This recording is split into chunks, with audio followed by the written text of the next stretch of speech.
It's where you belong. Give you strength to carry on.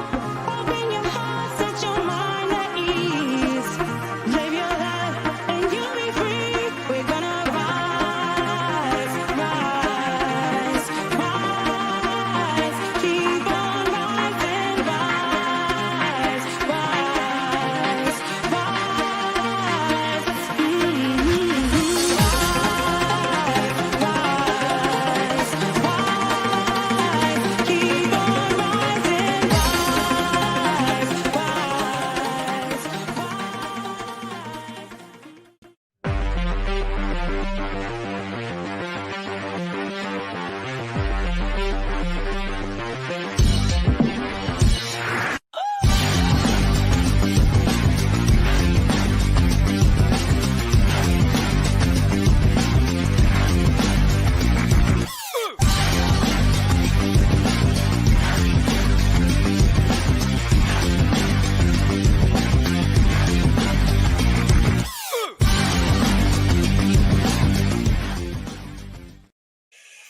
Good evening, everybody, and welcome to the Toon review for tonight's match review of the incredible Newcastle United 4, Chelsea 1 at St James's Park yesterday.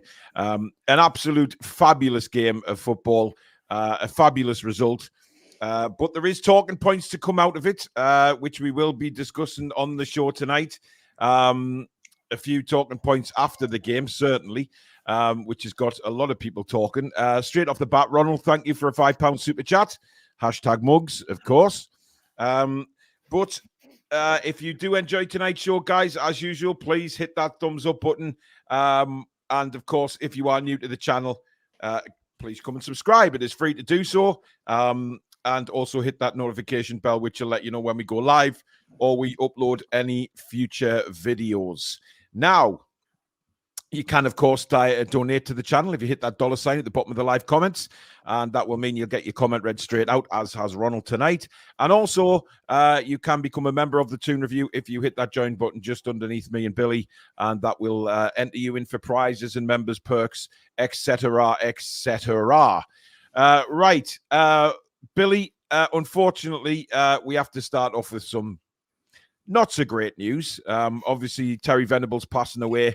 A real sad day because, you know, legend is used far too often in this game of football, but he was a legend. Yeah, when I first started watching football way back in 1973, and the Sunday afternoon match of the days, whatever, Star Soccer as it is in the Midlands, you see Terry Venables play for QPR. And he was an obvious character. He'd had a massive career before that. He played for England at every single level possible as a player, from all the way from the scoreboard all the way up to the full team. Played for Spurs in the 6-7 Cup final. Went to QPR, then became Crystal Palace manager a bit later on, and started that team of the 80s, they were called. The team of the 80s in the late 70s, they were supposed to be the team of the future. Didn't quite go to plan. He went to QPR, managed Central Cup final from the then second division, lost to Spurs. After a replay, Barcelona came a call in as a manager. A massive job. There weren't many bigger than that. Took Steve Archibald, Mark Hughes, and Gary Lineker over to Barcelona. Got them to a European Cup final. Yep. They were beaten by Steaua Bucharest in the worst European Cup final you'd ever see. Spurs came a call in. He got Paul Gascoigne playing to the top of his ability. He got them to win the cup in 91. Then, of course, bit of a rest after that, after the Alan Sugar episode. England then came a call in. Now, that England side that he had in 96 played the best football I think I've seen England play in my lifetime. No two ways about it. They should have kept him on afterwards. They should have done all they could to keep him on afterwards. Yeah. As I say, him and Bobby Robson were the only two I can remember really got Paul Gascoigne playing at the top of his ability. He was a world-class player under both those managers, potentially the best player in the world. But Euro 96 is his legacy. What a fantastic manager and a proper character too. Great pundit, an author. He wrote the TV series in the 70s, Hazel. You know, a real talented fellow. And we've been sadly missed. I must be honest, I was really saddened by the news today because I didn't even know he was ill. I didn't either. You all seem as a young man, don't you? You know, you never see him. Yeah, you never seem to. These guys, I was going to say, you never seem to we don't associate with these kind of people getting any older, do we? I mean, he obviously passed away at 80 years old, and we still look at El Tel back when he was sort of, in these suave suits and things like that, and suntans, and a real shame. So we did have to mention that at the start of the show because, like I say, it's not often.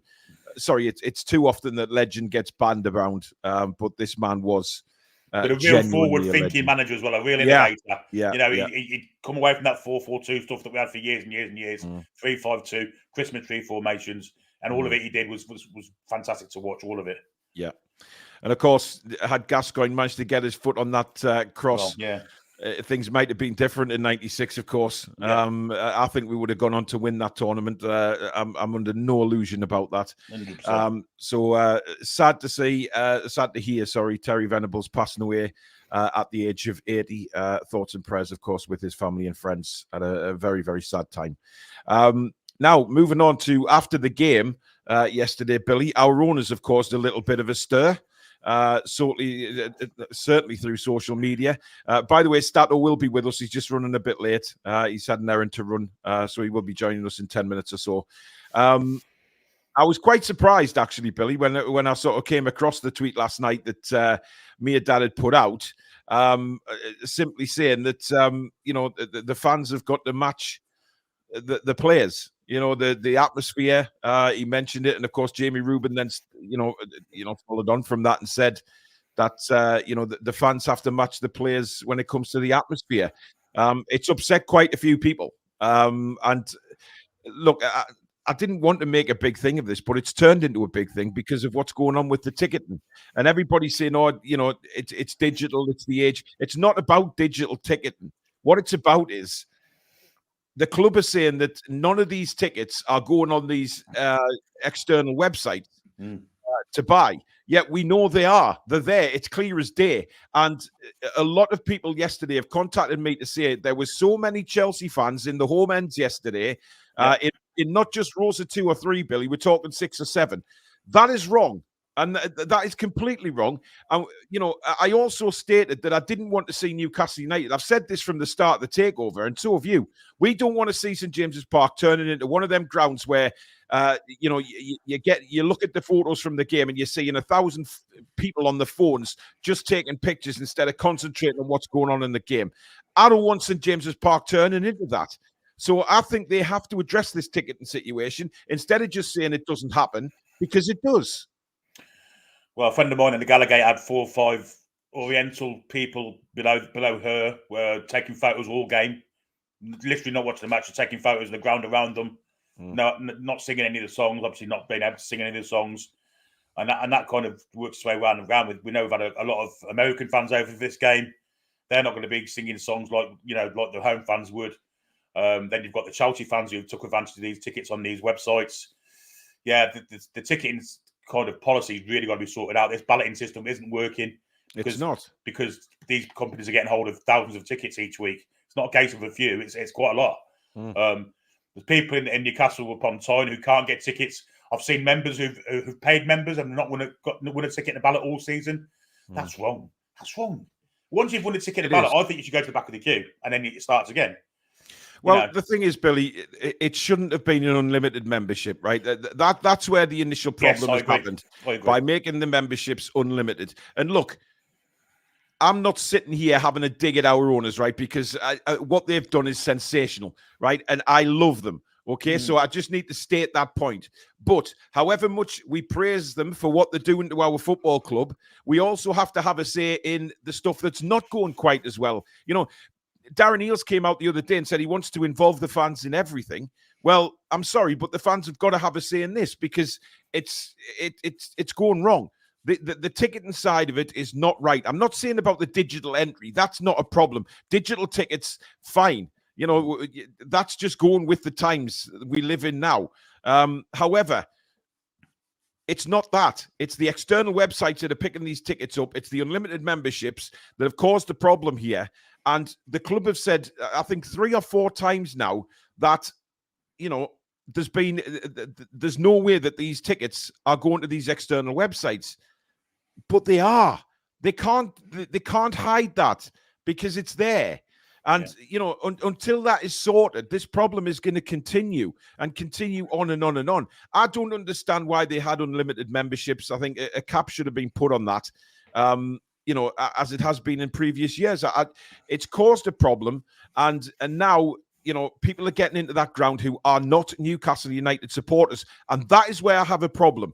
Okay, I don't mind Newcastle United fans from anywhere in the world getting tickets to see their team. Okay, I need to stress that. Okay, I do not mind that at all.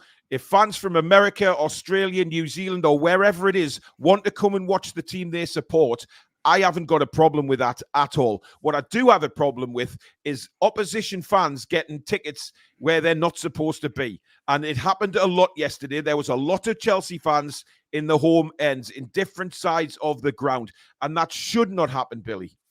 Absolutely not. It's dangerous for one security. It's a security risk. Obviously the owners are new to this, but I don't think Darren Eales is exactly. He's experiencing this kind of thing. This thing, shouldn't be happening under his tutelage. It really shouldn't. Like you say, the membership's way too, and it's unlimited and it's ridiculous. You could pay £37 and not win in the ballot all season. So what you paid £37 for exactly? Some of it's a bit of a con actually. If you ask me, this £37 membership unlimited. I've seen people get 70% of the tickets on ballots. I've seen some get none. That can't be right. Irani Granny's right. Irani Granny says buy a membership, win the ballot, and sell the ticket for an inflated price. That's how these people are making money. Yeah. Right? Whether they sell them separately or they put them on these ridiculously overhyped price ticket sites. We know these secondhand ticket sites make an absolute fortune from people. And I think they are a disgrace, these websites, when they're selling £38 tickets for like 210 quid is a disgrace. How they get away with that, I will never know. And somebody has to stand up for the football club and say, right, our fans have been affected by this. Therefore, we have to have a change, and a change very, very quickly. Stop rushing things that don't need to be rushed. Okay? Yes, there's a lot of the football club that they've turned around in a very short space of time. And by God, are we over the moon for that. But when it comes to decent Newcastle United fans from anywhere not getting tickets, it's wrong. And they've got to be more well off than us. These well off people who suddenly buy these tickets for 200 quid online and going in the home end when they're really away supporters. It's not fair. It isn't fair on the Newcastle fans. And that's where it boils down to. I want to say something as well about the trust, Billy, because the Newcastle United trust have had a lot to do with this, and for me have failed the fans on this, right? And I would love somebody from the trust, if anybody's watching this, to get in contact with me and come on the show to have a chat about it. Not a nasty chat, just what goes on to make these decisions with the football club, because as far as I'm aware, the trust claim that they are for the fans, right? I'm not seeing that, Billy. I'm not seeing the trust for the fans. And that's where I have a problem. I mean, I'm not privy to what goes on in these meetings, but I'm pretty sure they would be giving kind of advice to the club. And if the club take it on board or if they don't take it on board, it's up to the club, isn't it, at the end of the day? Mm-hmm. I don't know. It's soured yesterday's win for me a little bit, because I don't think Dad needed to come out and say what he said. I was quite confused by that because, last night everybody's absolutely buzzing. I've watched the game back and I thought the atmosphere wasn't too bad. The Joe Linton goal was incredible noise. When Silva made the bad back pass, Joe Linton broke through. I thought the noise was incredible before he even put the ball in the net.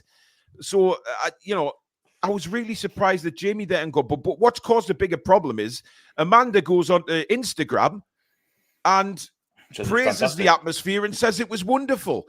So, that's instantly going to cause problems. The way of clearing this all up in one foul swoop is whenever you win a ticket on a ballot, your name's on it, and then you get ID to go in. Yeah. Simple as that. Yeah. Maybe a fingerprint kind of thing on your fingerprint or an ID card with your photo on it, Billy. Even the season ticket holders should have one of them. And then, go through the proper channels if you want to make a change. If you can't go to the game for whatever reason, go through the proper channels so that a proper fan can get your ticket.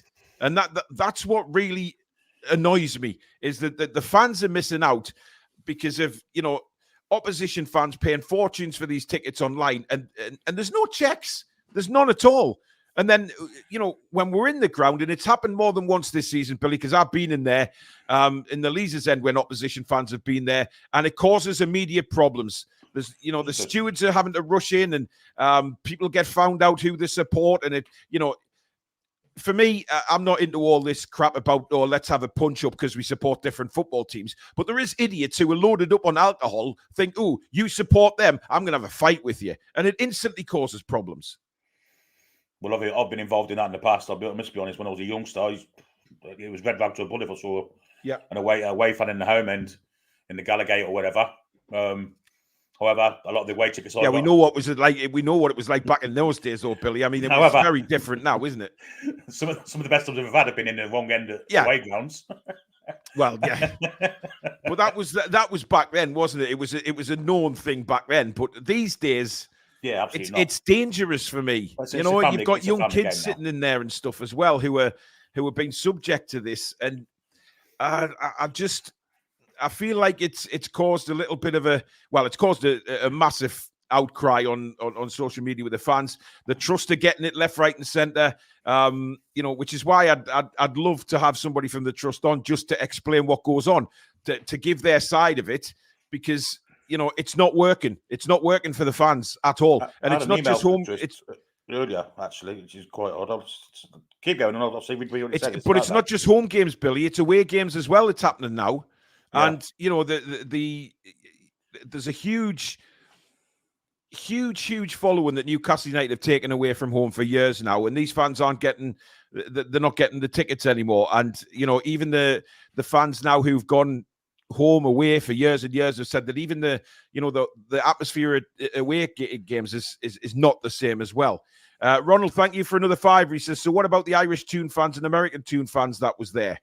Listen, Ronald, I've already said I haven't got a problem with Newcastle fans. I don't care where they live.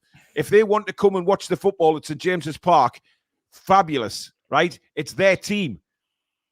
You'll get idiots to say, if you weren't born near the time, you're not a proper Newcastle. Bollocks, right? That's absolute bollocks. You can be a Newcastle fan and live anywhere in the bloody world, okay? And I will always stick up for fans who live all over the world. It's their club. They've decided to support Newcastle United, and good for them, right? What I do have a problem with is opposition fans going in that ground and not in the away end, and taking those seats away from Newcastle United fans who haven't been able to get a ticket because the ballot sucks. Simple as that. I've got a problem with those that go into the ground and spend the whole game taking pictures. I must be honest. Whether they're from America, Ireland, China, wherever, I've got a problem with that. A massive problem. Well, Billy, that's not just people from abroad. That is, that's true. We know ourselves that there's certain people who like to go on YouTube and they sit there with their phones out for the full game, right? It's wrong, right? You go to a football match to support Newcastle United, not sit on your bloody phone for content, right? Content you get on the TV, right? Your content that you go to the football matches for is to sit and watch Newcastle United, join in with the chanting. Don't sit on your phone filming the fans or filming what's going on the pitch. The TV cameras are there to do that. I agree. It totally spoils it. And to be honest, if someone stuck a phone in my face during that match, I would tell them to F off. I really would, because you're there to support your football club. And true fans should not sit in that ground with the phones out. I don't mind if it's like it's a penalty or something like that, then yes, film the moment by all means. Yeah. But sitting there through the whole game filming, you were off your trolleys, man. That's not proper fans. That's not I don't get it. Of course it isn't. Zishan, thank you for your 1999 super chat. That is incredibly kind, my friend. Owners need to sort ticketing issue on external sites. Watched the game last night. Can't believe how quiet it was. We have tourist supporters, and you can tell the difference between proper supporters, especially when we play away. Yes, I agree to a point, okay? But I'm talking about opposition fans getting tickets through these external sites. I don't care where you come from. I really... And Paul, I'm not slagging off half the new NUFC vloggers, because some of them will sit there and film the highlights like if we get a corner or we get a penalty. Fair enough. They don't sit on their phones for the whole game, all right? I know probably 2 or 3 who do. But listen, I don't think it's right. I don't think you should be going to a football game and filming it on your phone. You're there to support Newcastle United. You're not watching the game if you film it on your phone. You're missing proper points. But that's by the by. What we're talking about here is opposition fans getting into the ground and spoiling it for true Newcastle fans who have got memberships, Billy, and go into the ballot every single week and never get anything. It's sad. I agree. I mean, there's members there now. We're December virtually. We've had, 10 home games and not won one ballot. That's wrong. And some people have had 8 or 9. Once you've won one ballot, as I said, there should be, once you've won it, you go back to the back of the queue. And it keeps pushing forward. Not a case of just be entered in the ballot each week and you can be looking win every game if you like. Yep. Well, some don't get any. Yeah. Look, I know there's going to be lots of different opinions about this. I'm just giving you mine. All right. This is my opinion. Okay. Jim says, I'm sorry, Paul, I don't agree. If you pay your money, you can do whatever you want. It might be their only chance in their lives. Fine. That's fine. But again, what I'll state is why not just take loads of photos when the teams are warming up? Take photos, take a few videos, or if there's a penalty or something like that, fine. I don't mind that.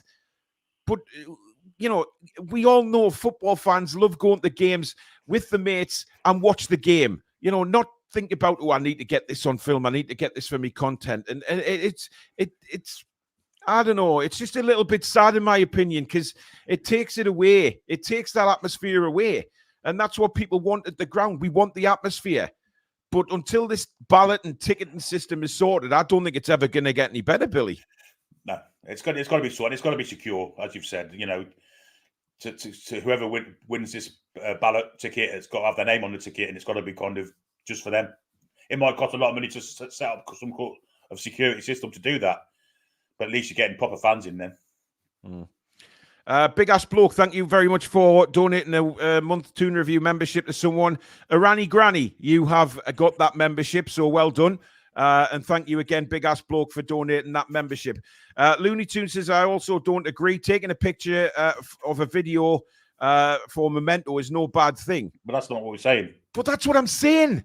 I'm actually saying it's not a bad thing taking a few photos or the odd video. I'm talking about the people that sit on their phones for the whole game. That's the problem. Exactly. It's not for themselves. It's for social media. I don't mind people taking photos or a little video for whatever, for their own memento, for their historically, they can look back and say, oh yeah, look at that video. Remember that day. But these people are sitting on the phones for the full game for social media reasons. That's the problem. But it's not about that. It's about the balloting. It's about the tickets. It's wrong. And, the fans have been completely messed around here. And look, we'll say when something is positive at the club. We'll also say when something's negative. This is a negative side of it that fans are missing out. Newcastle United fans are missing out because opposition supporters are getting tickets because they are going on external websites. There is nothing to stop them doing that and just walking into the ground, plain clothed. End of story. And for me, it's wrong and it's spoiling it.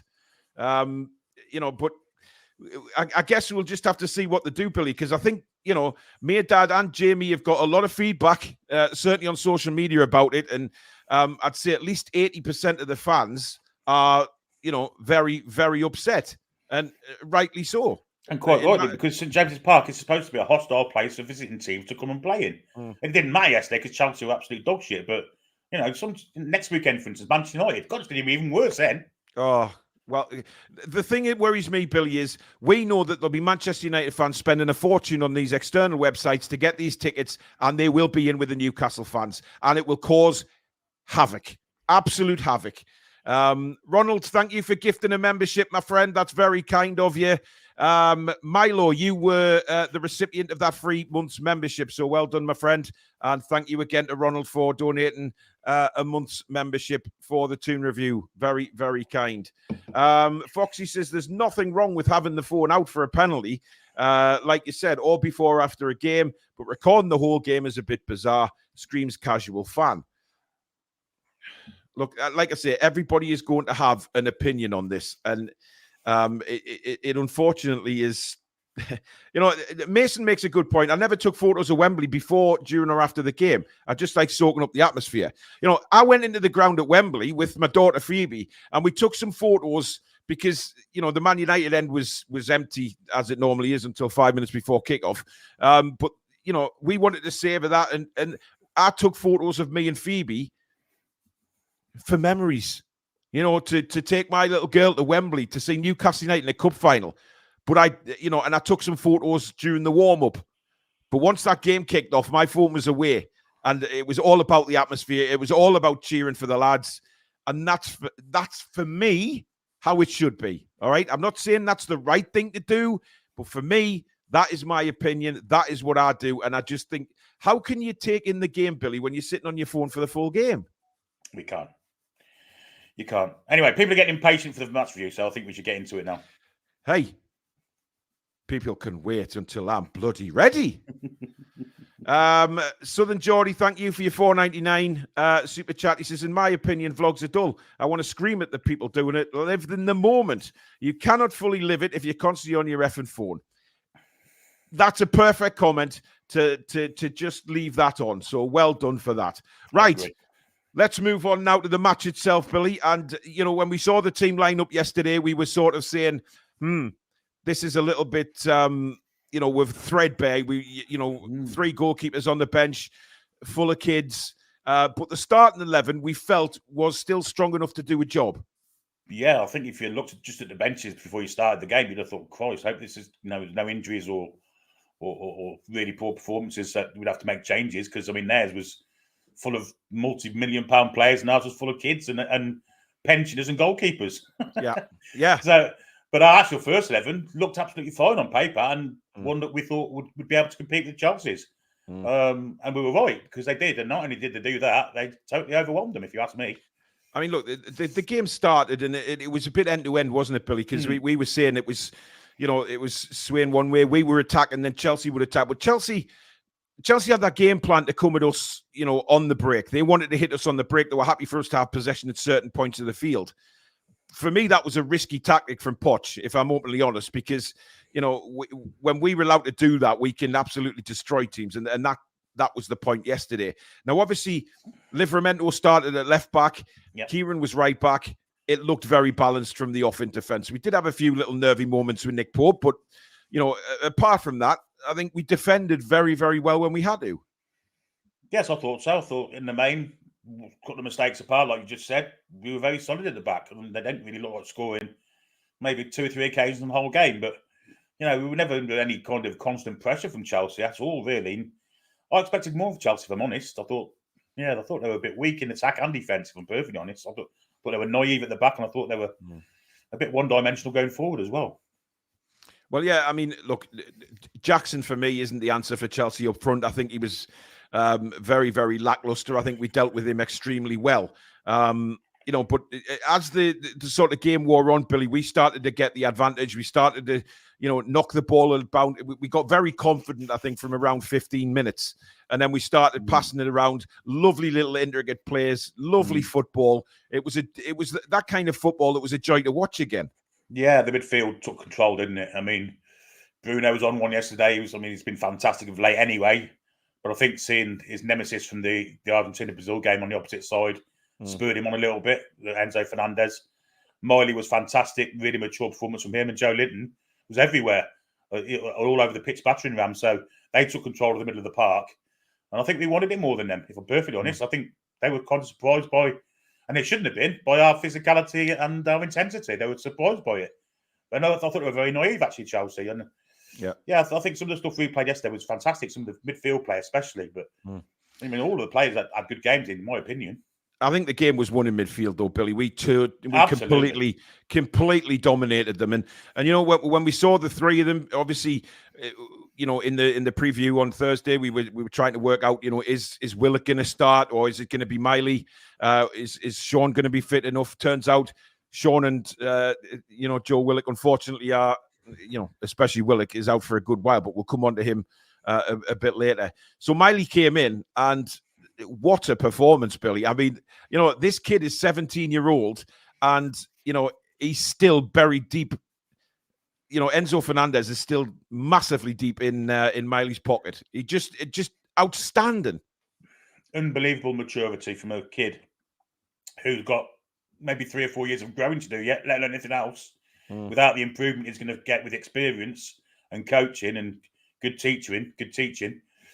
Yeah, he was outstanding. He really was. I mean, the pass for the goal was an amazing bit of play. The vision to spot that pass through that eye of a needle, the crispness of the pass to get through to Isaac. But in the main, he gave the ball away a few times, but in the main, he was fantastic. And yeah, he was part of that midfield that dominated. It's a 3-man midfield. They had Enzo Fernandez, Conor Gallagher. Who else was next to Fernandez? That Leslie fella. They were nothing. Compared to our three. Both kind of an experienced midfield. And we had a 17-year-old kid in ours, and he was absolutely terrific. He really was. Listen, I've seen many people say today, how on earth is Conor Gallagher in the England squad? And look, I have to agree. I mean, Billy, you've been very, very strong with your thoughts on Conor Gallagher. Thought he had a couple of good games for England, but then, yesterday he was just awful. But he wasn't allowed to play. I mean, that's what we have to stress. People are saying that Chelsea were awful. Yes, they were. But by God, we didn't allow them to play because we kept the ball. And it was the passing and the ability of these players. When we are fresh, we are untouchable. We really are, especially the midfield. The first goal was just a beautiful move. Gordon cuts in from the left. He looks up. He sees, I think initially saw Bruno, but then he played the ball further wide for Lewis Miley. Now, at the time, me and you were screaming, shoot, because he was on the edge of the box. But he then has the nous just to stay calm. He sees Isak make a fantastic little spin turn, feeds it into him, and the rest is history. We know what Isak does from that position. He does not miss, and into the top corner. And then we're thinking, was that offside? But it wasn't. The actual move was timed to absolute perfection, Billy. Aided by some awful defending by Cucurella, I must add. Yeah. I mean, what he was doing, sticking back when the rest of the back four were kind of 3 yards in front of him, and Isak was in that little gap in between.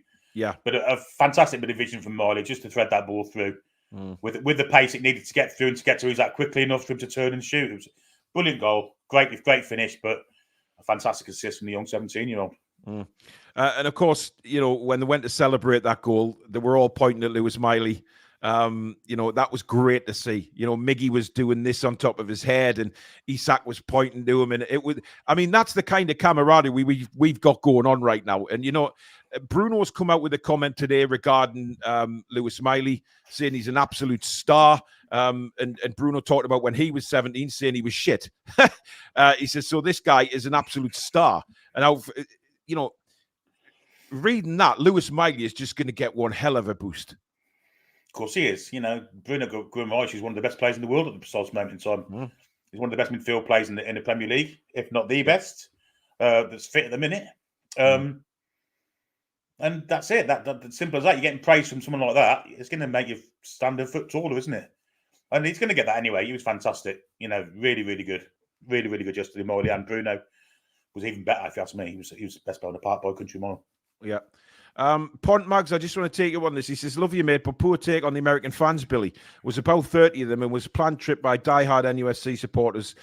We're not talking about criticise them. I just said there was a lot of people in the ground yesterday that weren't. I wasn't criticising the American fans. I was criticising the ones in the Gallgate that were taking photos for the whole game. Yeah, look, we'll stress for a final time. It's not Newcastle fans that is the problem.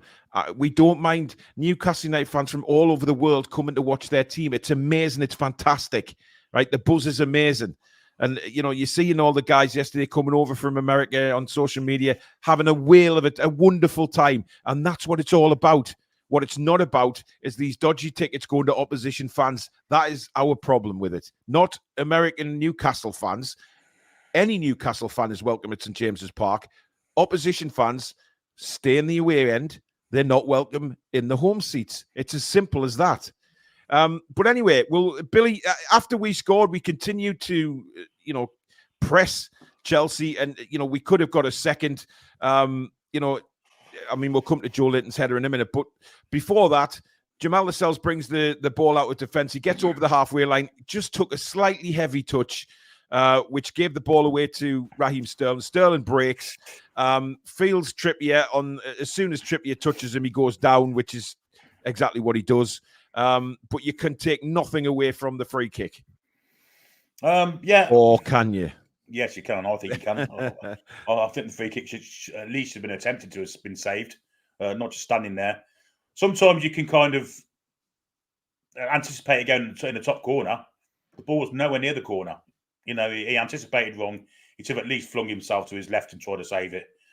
Just standing there, he's got no chance of saving it unless it's straight at him. So, yes, you can criticise the goal because it was a great strike to get it up and over, but it wasn't in the corner. So, you know, I think at least Pope should have attempted to save it. I mean, I'm debating whether it was a foul on Raheem Sterling. I mean, I know Trippier the contact was made, but was that enough for Sterling to go down the floor like he did? I'm not so sure. He tried it in the second half as well to get a penalty. That was a disgrace. How he wasn't booked for that, I'll never know. But what I was really impressed about, Billy, was after Chelsea scored, we continued to play our football. We didn't put our heads down. We didn't lose control of the game. And then we looked like we could get a second. And, of course, in comes the corner. And Joe Linton, I mean, he missed a sitter against Dortmund like that, and he does it again. I think this one was worse because he was in challenge on this one. Yeah. Absolutely. Yeah, this one was much worse. Yeah, I mean, what was impressive from Newcastle was, even though Chelsea scored, okay, for a minute or two, we were a little bit shaky, but we soon picked up the pace again and got the momentum back on our side. Should have gone in at half-time 2-1. As you say, the header from Joe Linton should have gone in. He was only 3 yards out. Try to be too precise with it. Try to put it in the bottom corner. All he's got to do is put it on target, away from the goalkeeper. It's a goal. Yeah. So it's a poor miss from Joe Linton. But that's the only poor thing he did yesterday, I think, as far as I absolutely. I mean, listen, our midfield were just wonderful. I just felt that all the way through that, every time Lewis Miley got the ball, again, what he didn't do is panic on the ball. He's just so calm. Years above how old he is. He plays like he's 27, 28. He's been around for years. He's so calm. But, when you've got players like Bruno and Joe Linton around you, they don't half spur you on. You want to be like them. You want to achieve what they're achieving. You want to perform like them. And they drive the rest of the team on. It's the engine room for Newcastle United, as far as I'm concerned. And when we came out for the second half, we just blew Chelsea away, Billy. The goal was coming. At some point, it was coming. It was just, we were saying in commentary, first 10, 15 minutes of that second half, just lacking that final little bit of quality. Yeah, just that's a tiny little bit of creativity, didn't we? And then we got it. The cross came in from Gordon, and terrific run from Lascelles, and a fantastic header. It really was a great header. Powered, no one was stopping that. And we got a little bit of aggressive in our play. It's what we needed, as well as creativity from Gordon. We needed to get Gordon in the game more, and we did. Fantastic goal, fantastic cross, great header, and deservedly went 2-1 up. And the first 5-10 minutes, like you said, we were just lacking a slight little bit of creativity, slight bit of aggression, but we pressed at the right times, got the ball back. It was a great goal, it really was. And Lascelles kind of rectified his little mistake for the first, didn't he? Yeah. Arturo, I'm going to give you one warning, matey. Stop the politics in the chat, right? We're not discussing anything that's going on in the world. We are a football channel. We're a Newcastle United channel, and we're not putting up with that. You've been warned by the mods, and you've been warned by other subscribers as well. That's enough. Seriously, man, we are not doing any politics on this channel. End of story. The goal itself, Billy, from Jamal Lascelles, again, it was timed to absolute perfection. You look at Anthony Gordon. Anthony Gordon cuts in from the left, and he gets his head up straight away. But the way that Lascelles spins off again was timed perfectly, because when Gordon makes contact with that football, Lascelles is a yard onside. And then the ball is placed into a position that Jamal Lascelles, we all know, is going to score there, because he is fabulous in the 6-yard box with headers. And he just ran onto it, knew where he was going to put it as well. He didn't stop. No. He didn't even think about it. He says, right, that's where it's going, and bang, in the corner, 2-1. It was slightly naive defence again from Chelsea, actually. There was two. I mean, if he hadn't got there, Isak was behind him, he'd have scored. It was ridiculous, kind of. The line was awful for them to both be onside. But Lascelles, like you say, didn't have to break stride, straight in his head, hit it with a great slap and straight in the corner. It was so powerful. well directed also, and Mm-hmm. he kind of celebrated in the same aggressive ways. He headed the ball. He was really, pumped up, wasn't he, Jamal, yesterday? I think what that was, Billy, was there was a lot of emotion released from the shoulders of Jamal Lascelles. And listen, 100%. we know he's had a lot of crap over the years, but the way he's performed since coming back into the team, he's gone so far up in my estimation. And I know I'm not the only fan that feels like that. He has come in and he's done an absolutely incredible job. As captain as well. You can see him talking, he's shouting, he's organizing stuff. He never used to do that, Billy. And now, maybe he's taken a leaf out of Trippier's book and he's seen how Trippier conducts himself on the pitch when he's been captain, and he's doing it himself. And I think it's absolutely fabulous. And the way he scored that goal yesterday, we were delighted for him. And listen, he played well again yesterday, Jamal Lascelles, as did Anthony Gordon, Billy. The guy just does not stop running. And the amount of times that we said during commentary, Gordon's back helping out.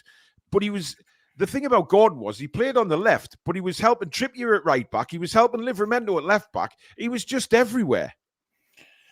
Well, he was back to his old self, wasn't he? He was a shadow of his former self against Bournemouth. He was absolutely cream crackered, needed a break. Yep. We've seen the old Gordon again yesterday. Bit of a break. Back on his full cylinders again. And exemplary performance from Gordon. I mean, Reece James, one of the best right backs in England, couldn't handle him at all. Got himself sent off. Just a fantastic performance. Had him on toast for the whole game. And like you said, his work rate is always exemplary. But yeah, it's just a £45 million a bargain, if you ask me. He's just loving his football, Billy, isn't he? You can tell the way he's performing on the pitch. He's just loving his football. And literally a minute after that, we were still celebrating the goal, and then suddenly, Thiago Silva is a fabulous footballer, okay, but he had a stinker yesterday. That one when he fell over in the first half, and Gordon just laughed at him. He thought Gordon was going to give him a hand up, and then Gordon turned away to take the corner. I thought that was superb shithousery from Anthony Gordon. And then all of a sudden, he tries to make. I don't know whether. I still don't know whether he was trying to pass it to Badiashile or he was trying to pass it back to Sanchez. But he fluffed it whichever way it went. Joe Linton was on it in a second, and that finish said everything to me, Billy. Frustrated he missed that opportunity in the first half. He runs through and he lashes it past Sanchez. Well, if you're calling Jamal Lascelles' header aggressive, I don't know what we're going to call Joe Linton's shot. I think that ball would have gone in from 30 yards out, let alone 8 yards out. The power he hit it with was unbelievable. There was no chance any goalkeeper saving it. Yeah. But like you said, Thiago Silva looks every month of his 38 years, didn't he? Nearly 39 years. I don't think he knew himself what he was doing. I think he was between the devil and the deep blue sea. He wanted to pass it one way and the other at the same time, and didn't either. And our press is that intense. He's going to get caught out, and he did. And Joe Linton weren't letting that one go. He's absolutely no chance. And just like Lascelles, Billy, his emotions were shown very differently, but a wave of emotion coming out of him. And, it's bound to. He had a difficult week away at Brazil, getting sent off for... and listen, I've seen Chelsea fans putting on social media that was a sending off yesterday on Reece James. My fat, hairy gorilla's ass was that a sending off. I mean, listen, Joe Linton's just trying to make a challenge. It's not Joe Linton's fault that Reece James is only 4'5". What are you supposed to do? It was a coming together, and Jason Tinder was absolutely in hysterics, laughing at Reece James. What I will say is a performance for what he did to try and get Joe Linton into trouble. It was pathetic. Was that his yellow card? Yeah. Joe Linton got booked for it. It wasn't even a yellow card, in my opinion. That's how bad it was. It was ridiculous. So, you can get to hell with that crap and all, saying he should have been sent off. What is it with these cockneys and sending offs? I mean, it's just bizarre.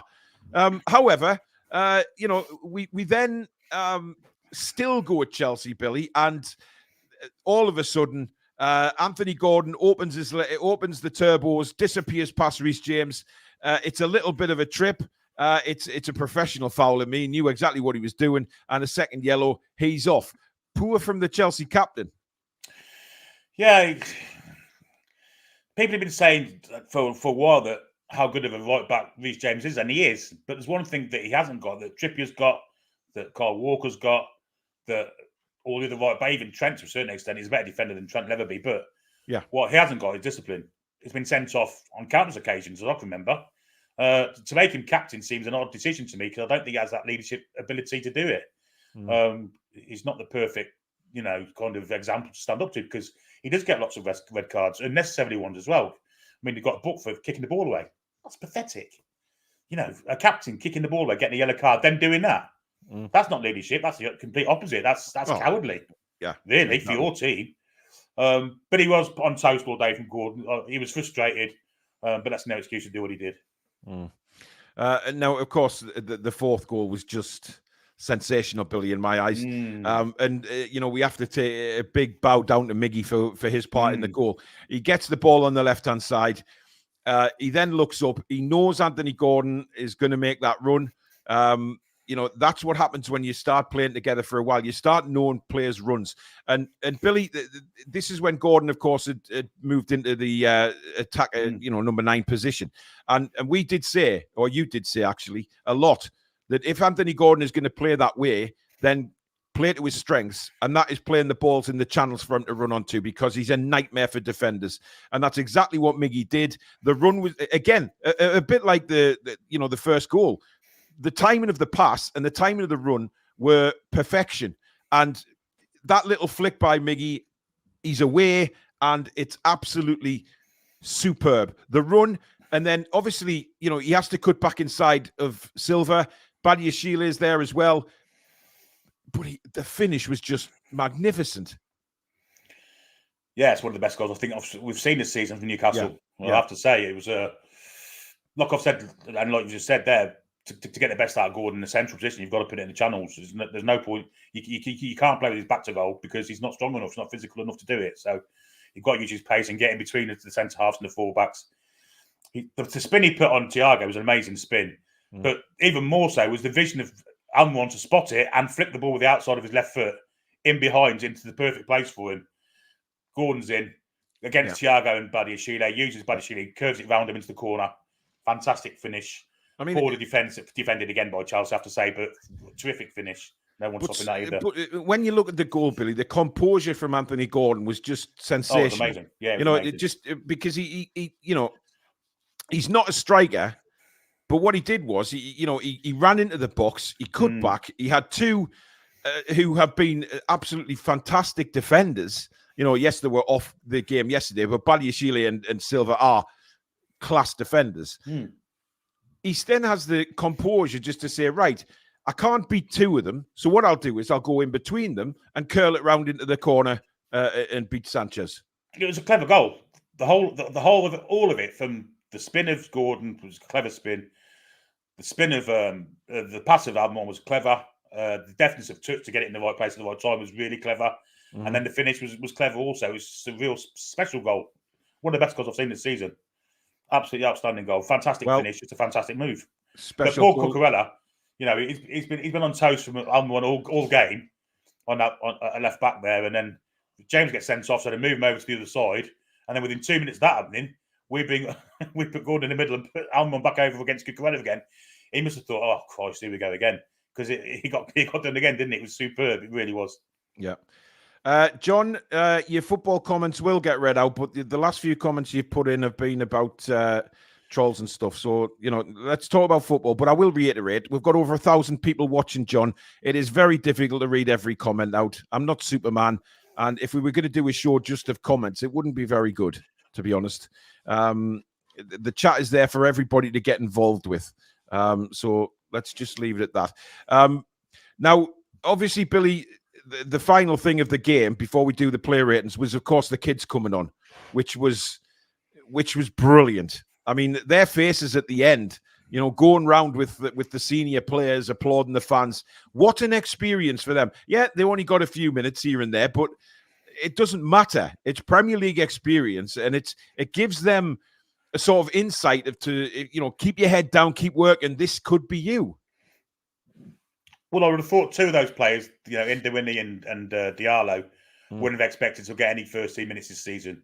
No. I think Alex Murphy may have expected it because he had a real extensive pre-season campaign. Yeah, he did. Yeah, but the three of them come on it, and they all did well. You know, they all didn't do anything wrong. But Murphy was very good at left back when he came on, and two of the lads got involved to a certain extent. It was fantastic to see. And you know, it's the carrot on the end of a stick for them, isn't it? You keep improving, and this will be your atmosphere and kind of stage for the next 15 years if you want it. So it's a massive kind of carrot on the end of a stick for them. And I thought they loved every minute of it, didn't they? And especially with the lap of honour and the photo in the dressing room after the game, they're all massively involved in that. Yeah, fantastic experience for the youngsters. It really was. Oh, they'll be absolutely buzzing, won't they? Absolutely buzzing. So well done to them. Also well done to the lasses as well today, winning in the Women's FA Cup, 5-0 away at Chorley. I mean, they are just flying. You know, they brought some fabulous players in this season, and they continue to just absolutely smash it. And it's incredible to see where the ladies team could go this season.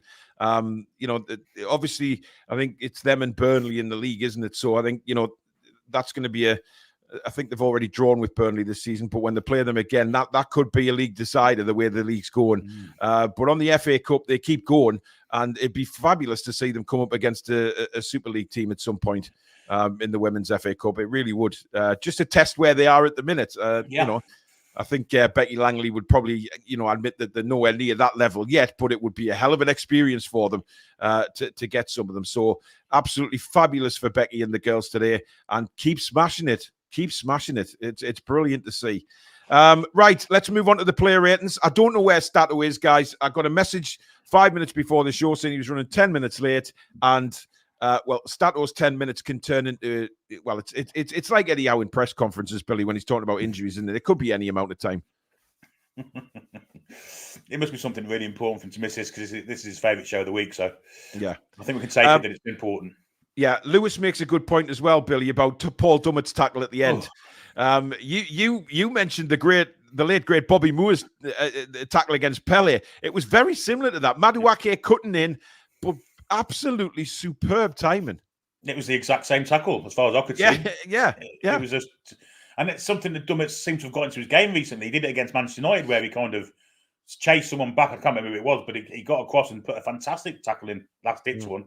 This one wasn't last ditch, but it was just, he went with the wrong foot and took the ball off his foot. It was a great tackle, and then started another attack off. It was brilliant. You know, someone improving with age, young Paul Dummett, isn't he? Well, like a fine wine, Billy Bob, like a fine wine.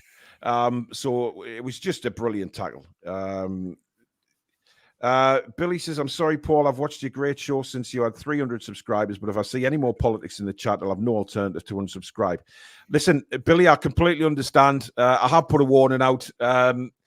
Anybody mentions politics now, you'll be kicked off. Simple as that. So, Billy, please don't do that.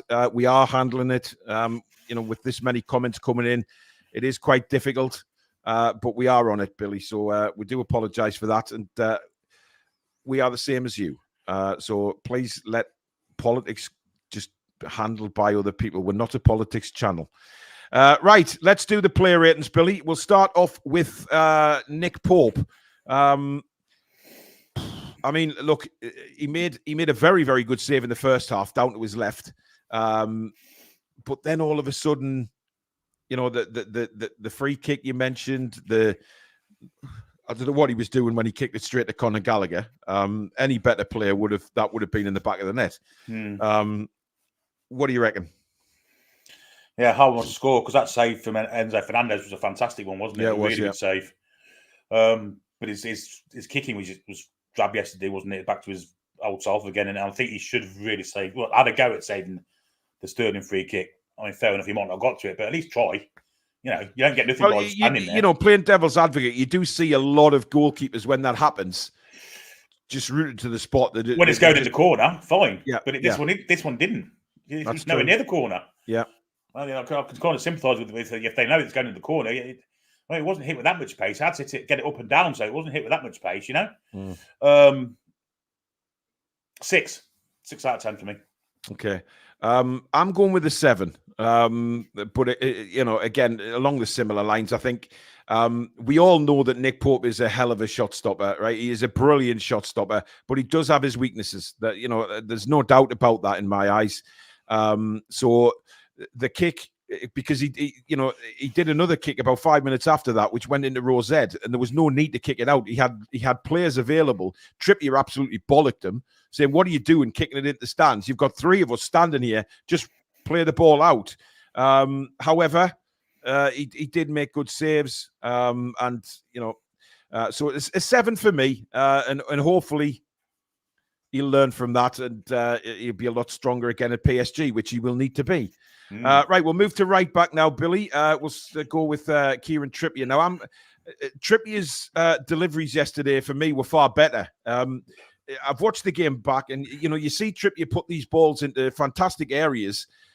That's not his fault when nobody is getting on the end of them. There was a ball came into the box yesterday from Trippier that there was just nobody there in the 6-yard box, and had there been, there would have been a goal. I thought he was absolutely brilliant defensively. Back to his how we know he plays, and even I'm sure he dislocated his finger, Billy, because it was. There was twice the camera homed in on him trying to pick the ball up, and one of his fingers just didn't look like it was where it was supposed to be. So, he was obviously in a bit of discomfort with that as well. But look, he gets a 9 for me. Billy? Well, I've dislocated my middle finger years ago. It was at right angles above my knuckle, sort of like that. Above my knuckle, it was horrific. And once I saw that, it brought back a few horrible memories. But yeah, I thought he was back to near his best again yesterday. I think that week's rest did him in the world of good. Yeah, it's free kicks and hit the bar, of course. Crosses were pretty much on point. His defensive work there, the free kick for the goal aside, was really good. Sterling didn't really have much change out of him. But I'm going to give him a 9. Okay. Chris Elliott and Looney Tune, thank you for signing up to memberships. We really appreciate that. Welcome to the membership family, my friends. And David Knight, thank you for your £2 super chat. He says, "Thank you, Fraudgate, for resting our boy Gordon." Yeah, indeed. But listen, I'd love to see Gordon get into the England squad. He should be there. Let's be honest. He should be there. Sydney says, "Speaking of dumb, I've now a lot more trust in players written off before Eddie Howe has transformed our playing staff." 100%. Hell yes. Right, the other side, Livramento, Billy. I'll put myself in the corner here because I thought he was better than Trippier. But in that case, I have to give him a 10 because I thought he was bloody brilliant. On the wrong side of the pitch for him, but his left foot's almost as good as his right. Defensively, really solid. Quick as you like. Overlapped. Okay, he didn't get any crosses in or anything like that, but he did overlap, provided a bit of a decoy for Gordon to use also. Had a great game, Tino Livramento. And Gareth Southgate won't be watching this, but if he was, I'll be saying to him now, if you want a fullback in your squad that can ably play left back and right back, it's not Kieran Trippier, it's Tino Livramento. He's much better left back than Kieran Trippier will ever be. Yeah, he's confident left and right. He showed that yesterday, passing with his right, passing with his left, overlapping on the left-hand side. Sometimes he will cut back to play it on his right foot, but sometimes he play it with his left. Listen, he's obviously working on his left foot in training as well. That you can see that. I'm going with a 9. I think both full backs for me were a 9 yesterday. But listen, what a star we have, an absolute star. Right, moving into the middle, Billy. We'll start off with Fabian Schär. Another top quality game from the Swiss fellow. He's such a skillful player, let alone defender. Yeah, didn't have a lot to do defensively, but all his best work for me was done in the other half. And that run in the second half, Billy. That's why I mentioned that, where he went past 3 or 4, then took a shot with pace. Yeah. So it was good save from Sanchez, actually. Yeah. I'll give him an 8. Absolutely. I'm going to give him an 8 as well. Had he scored that goal, it would have been an extra 2 marks. He would have been a 10 for me, no doubt about it. But look, he just looks so comfortable. Whether he plays on the right side or the left side, it doesn't matter to him. He's just class. But to sort of take on the players he did on that run, just making some £1 million sort of million pound players look absolutely ridiculous and put them on their arse. It was fabulous. Right, Jamal Lascelles. I'm gonna give Jamal a 9. I thought he was superb again yesterday. Yes, he took a heavy touch on the ball, which led to Sterling breaking away for the goal. But look, for me, that should never have. It wasn't even a free kick, in my opinion. It was given. He scored. Stephen Adams. Sorry. Where am I seeing things there? Surely not. What did you see? No, it was my eyes. I thought somebody had given him a 6. I'm thinking, what? So what's something to 4 here? James, give over, will you? Please tell me why you're giving him a 4, or that's a wind-up. Because, I mean, Colin says he made 2 mistakes, 1 goal. I mean, look, yes, he took a heavy touch for the goal, but his performance defensively was fine.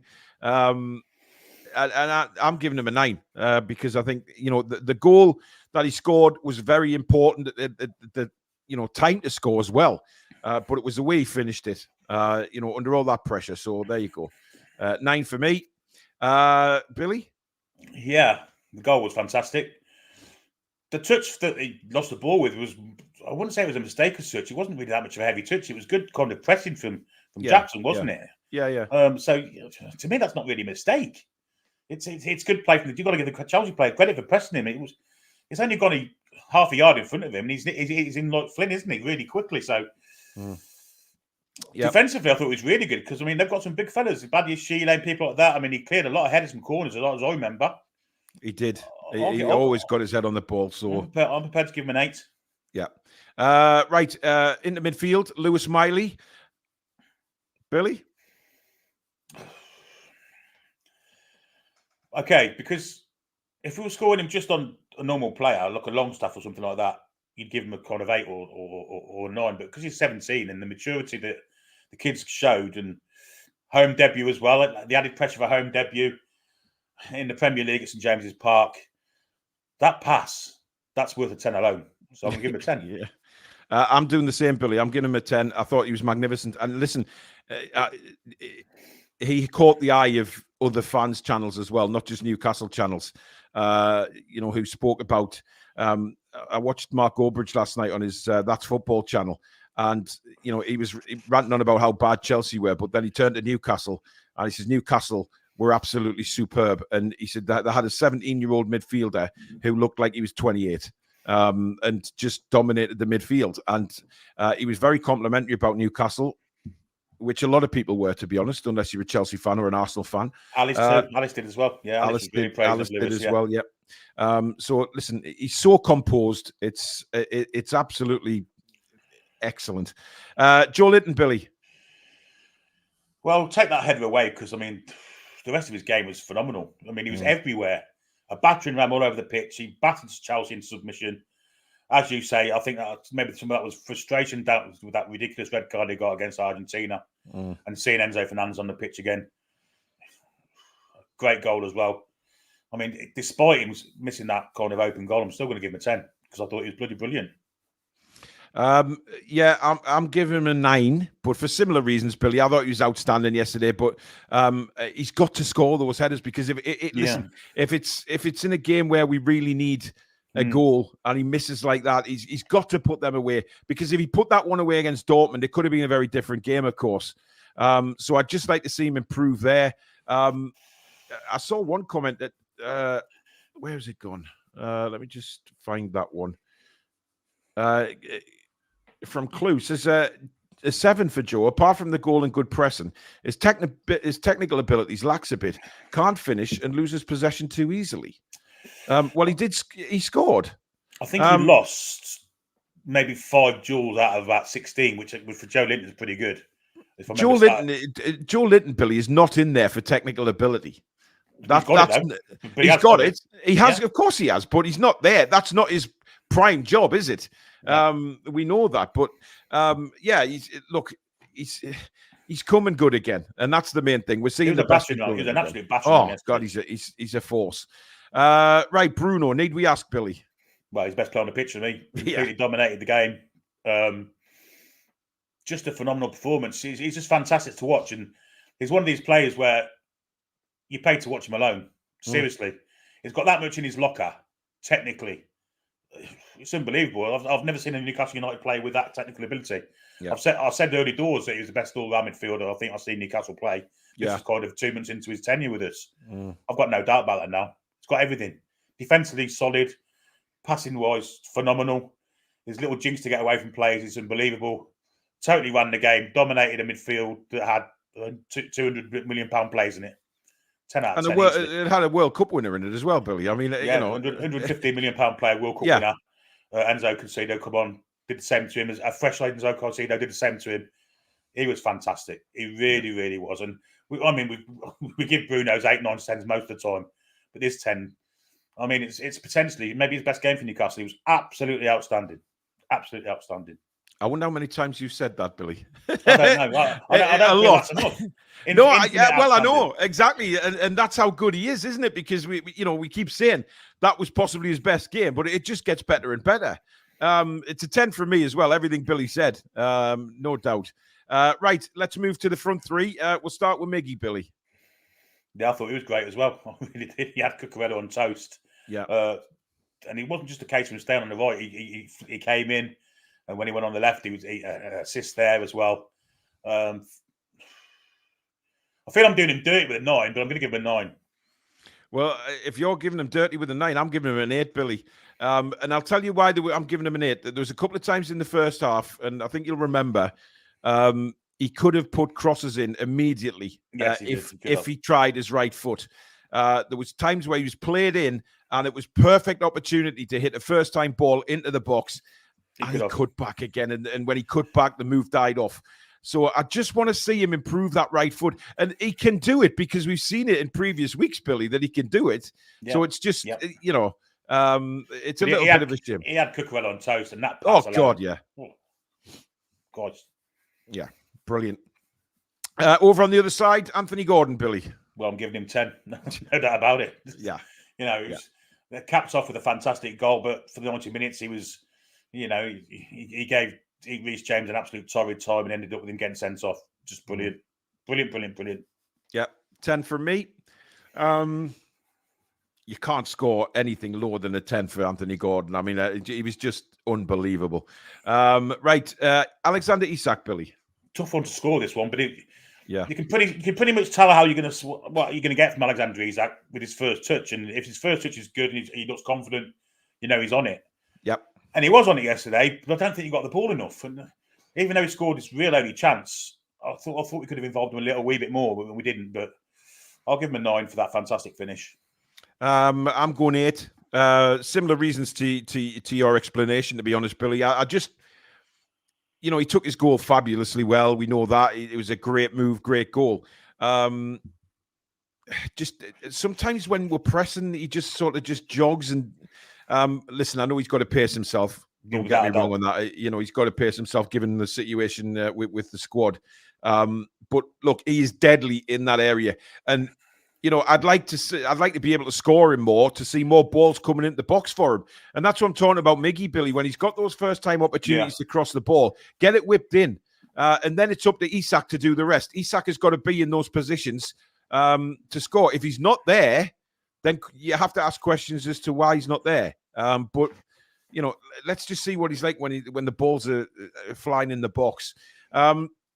Substitute wise, Billy, Matt Ritchie came. I think Matt Ritchie was the first one to come on, wasn't he? He did get booked. Did he come on with somebody else?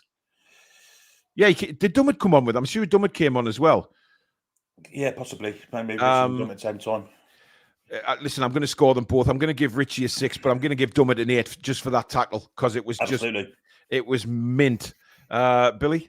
Yeah, exactly the same. That tackle alone, puts Dummett in the high marks. Just a terrific tackle, well timed, perfectly timed. In fact, I don't think Bobby Moore's side against Pele, you're going to see a tackle as good as that. It was that good. It was a fantastic tackle.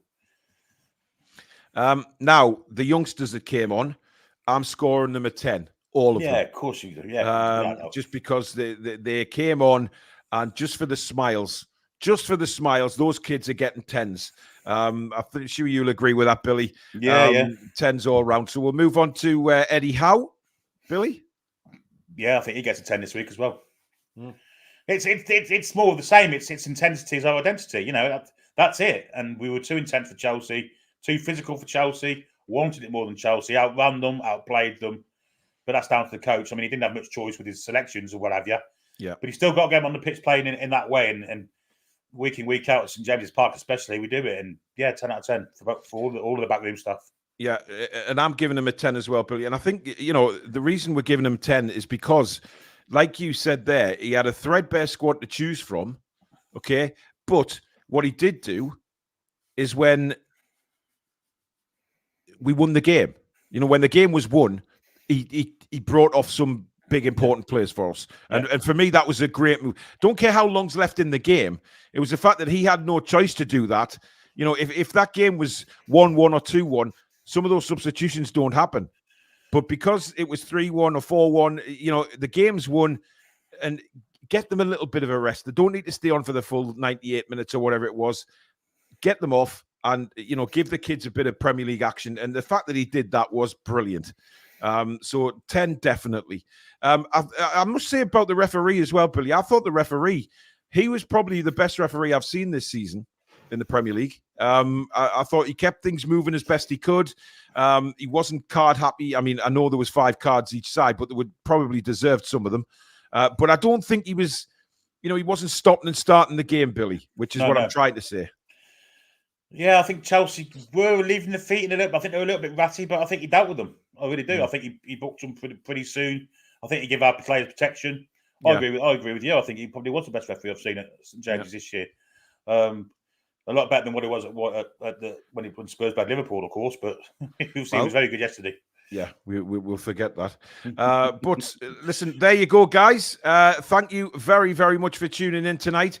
Sorry, Stato couldn't be with us. I'm sure he'll be back tomorrow night, because tomorrow night at 7 o'clock, we're back into it again. It's the Paris Saint-Germain match preview. So we'll take a look at possible lineups, tactics, score predictions, etc. So don't forget to join us at 7 o'clock for that. Of course, stay tuned during the day in case there's any news video from myself. But thank you for all your memberships and super chats tonight, guys. Thank you to the mods who've had a bit of a busy night tonight. Thank you to Billy. But as usual, thank you to you guys, because, you know, without you guys, we're nothing. And over 1,000 people on a Sunday night to come and watch the review with us is pretty sensational.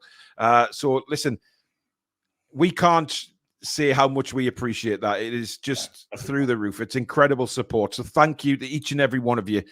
We really do mean that. Thank you for keep coming back and watching the channel. We love doing it, but we love interacting with you guys as well. So thank you very much. Enjoy the rest of your Sunday evening, folks. And we'll see you back here at 7 o'clock tomorrow for the Paris Saint-Germain match preview. Until then, good night. How are the lads and lasses? Come back and check out the